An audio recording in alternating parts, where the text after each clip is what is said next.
आज हम स्वाद और सेहत से भरपूर खजूर और ड्राई फ्रूट्स के लड्डू बना करके तैयार करेंगे, जिसमें चीनी गुड़ किसी का भी इस्तेमाल नहीं करना है। एकदम आसान तरीका बताया है। अगर आप पहली बार भी बना रहे हो तो एकदम परफेक्ट लड्डू बनाकर तैयार कर सकते हो। तो इस स्वादिष्ट लड्डू बनाने के लिए मैंने यहाँ पर 1/3 कप बादाम लिया है। एक बादाम को मैंने 4 से 5 पीसेज में कट कर लिया है। इसी तरह से मैंने 1/3 कप काजू लिया है। एक काजू को मैंने 6-7 पीसेज में काट लिया है। इसी तरह से 1/3 कप मैंने अखरोट लिया है। अखरोट को भी छोटे छोटे टुकड़ों में काट लिया है। ये तीनों मिलाकर 1 कप हो गया है। यदि आप इनमें से एक ड्राई फ्रूट हटा रहे हो तो दूसरे की मात्रा बढ़ा दीजिएगा। जैसे अखरोट हटा रहे हो तो काजू बादाम आधा आधा कप कर दीजिएगा। तो मैंने तीनों लिए हैं तो तीनों 1 कप हो गया है। इसी तरह से मैंने यहाँ पर 1/4 कप पंपकिन सीड्स लिए हैं, 1/4 कप मेलन सीड्स लिए हैं और 1/4 कप सनफ्लावर सीड्स लिए हैं, 1/4 कप किशमिश ली है। ये चारों मिलाकर 1 कप हो गया है। यदि आप इनमें से एक भी ड्राई फ्रूट हटा रहे हो तो सेम उसी तरह से दूसरे की मात्रा बढ़ा दीजिएगा। और आधा कप मैंने यहाँ पर सूखे नारियल को कद्दूकस करके लिया है। आप इसकी जगह डेसिकेटेड कोकोनट का इस्तेमाल भी कर सकते हो। तो टोटल हमने 2.5 कप ड्राई फ्रूट्स लिए हैं, तो हम 2.5 कप ही खजूर लेंगे। फ्रेंड्स, इससे कम खजूर लेंगे तो बाइंडिंग करने में आपको दिक्कत आएगी। जितना मैं बता रही हूँ उस हिसाब से ही लीजिएगा, तो आपके ये सारे ड्राई फ्रूट्स आराम से बाइंड होंगे, बहुत ही ज्यादा टेस्टी बनेंगे। एकदम सॉफ्ट वाले खजूर लीजिएगा। ये देखिए, खजूर एकदम सॉफ्ट है। अब हम सारे खजूर के बीज हटा देंगे और खजूर को एकदम छोटे छोटे टुकड़ों में काट लेंगे। इन खजूर को मिक्सर में पीसना बहुत ही मुश्किल होता है। ये एकदम सॉफ्ट खजूर है तो आपको इसे कट करने में कोई परेशानी नहीं होगी।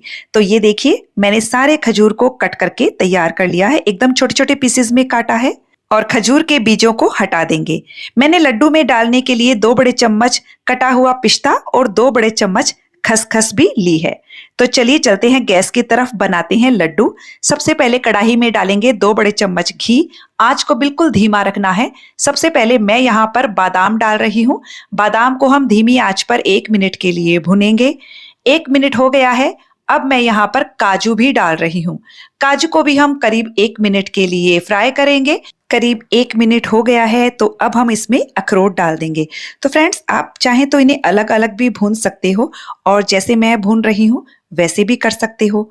तो देखिए, अखरोट को भूनते हुए भी 1 मिनट के करीब हो गया है।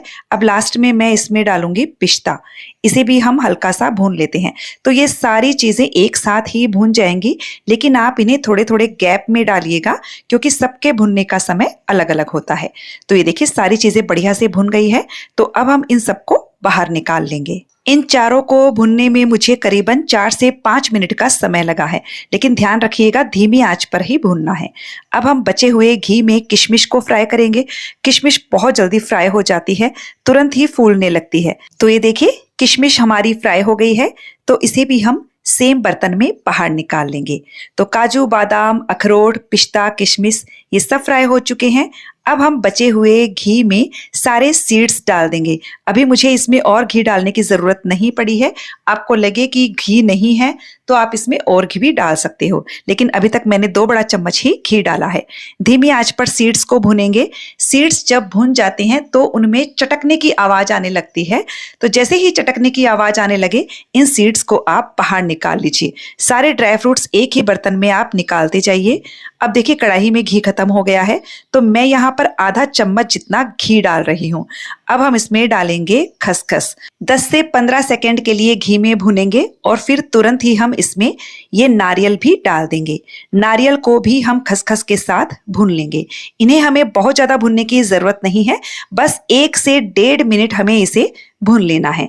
तो ये देखिए, नारियल और खसखस को मैंने 1-1.5 मिनट के लिए भुना है। तो अब हम गैस की फ्लेम को बंद कर देंगे और बाकी ड्राई फ्रूट्स के साथ ही हम सबको मिक्स कर देंगे। तो सारे ड्राई फ्रूट्स मैंने फ्राई कर लिए हैं और इन सारे ड्राई फ्रूट्स को फ्राई करने में मुश्किल से मुझे 8 से 10 मिनट का समय लगा है। एकदम धीमी आंच पर ही फ्राई कीजिएगा, बस इस बात का ध्यान रखना है। अब हमने कढ़ाई को एक बार साफ कर लिया है और इसमें मैंने 1 से 1.5 चम्मच घी और लिया है। अब हम इसमें डालेंगे ये खजूर। हमें खजूर को केवल स्मूथ बनाना है, जिससे हम सारे ड्राई फ्रूट्स को आसानी से बाइंड कर पाएं। जैसे ही इसे गैस की गर्मी मिलेगी, ये धीरे धीरे अपने आप ही स्मूथ होता जाएगा। ये देखिए, जब ये इस तरह का स्मूथ हो जाए तब हम गैस की फ्लेम को बंद कर देंगे। तो करीब करीब 3-4 मिनट या फिर 5 मिनट में ये बढ़िया से स्मूथ हो जाता है। तो बस अब हम इस खजूर को ड्राई फ्रूट्स के साथ ही डाल देंगे। तो फ्रेंड्स, जितना मैंने मेजरमेंट बताया है आप उसी हिसाब से लीजिएगा, तो आपके लड्डू एकदम आसानी से बाइंड हो जाएंगे। अब हम इसमें फ्लेवर के लिए 1 छोटा चम्मच इलायची का पाउडर डालेंगे। इसी के साथ मैं यहाँ थोड़ा सा जायफल का पाउडर डाल रही हूँ। इसकी खुशबू इसमें बहुत अच्छी आती है, लेकिन आपके पास जायफल नहीं है तो आप इसे स्किप कर सकते हो। बस 2 पिंच जितना ही डालना है, ज्यादा नहीं डालना है।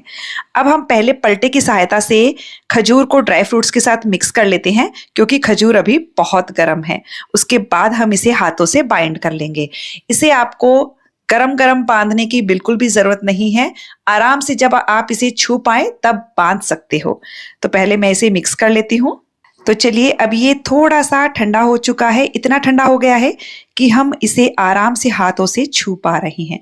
हाथों से ये और भी बढ़िया से मिक्स हो जाएगा। ये देखिए, आराम से सारे ड्राई फ्रूट्स बाइंड हो गए हैं। अब हम इसके लड्डू बना करके तैयार कर लेंगे। तो जितनी साइज के लड्डू आपको पसंद है उस हिसाब से आप बना लीजिए। एकदम आसानी से आप इन्हें बाइंड कर पाएंगे और इन्हें गरम गरम बांधने की भी जरूरत नहीं है। इन लड्डू के नीचे मैंने जो कागज आता है ना, जो बाजार में मिठाइयों के नीचे, वो लगाया है ताकि इनका लुक और भी ज्यादा बढ़िया लगे, एकदम मार्केट जैसा। बहुत ही गजब के लड्डू बने हैं फ्रेंड्स। हमारे मेजरमेंट में इतने लड्डू बन करके तैयार हुए हैं। तो फ्रेंड्स, बहुत ही बढ़िया लड्डू बने हैं। आप इन लड्डुओं को कई दिनों तक रूम टेम्परेचर पर स्टोर कर सकते हो और ये सॉफ्ट ही रहते हैं। बहुत टेस्टी बने हैं, बहुत हेल्दी है। तो फ्रेंड्स, आपको ये रेसिपी कैसी लगी कमेंट करके जरूर बताइएगा। अच्छी लगे तो वीडियो को लाइक शेयर करने के साथ चैनल को सब्सक्राइब कर दीजिएगा। मिलते हैं अगले वीडियो में एक नई रेसिपी के साथ।